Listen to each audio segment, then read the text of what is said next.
Sa classroom be like. Okay class, group yourself into 4. Ma'am, pwede po 5? Hala, may nakaiwan. Kaninong ID to? Wait girl, tingnan mo lang sa ID. May pangalan naman, di ba? Oh class, get 1 port. Ma'am, 1 port?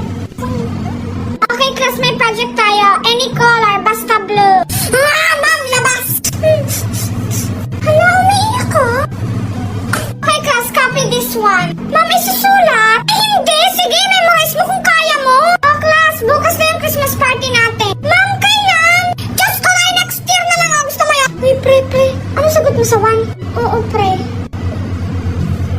Girl, tingnan mo yung dalawa nagsusolo. Guys, sabi ni ma'am may assignment daw sa Pilipino. Hala, anong subject? Uy, girl, ano ang pangalan ni Ma'am Jessie?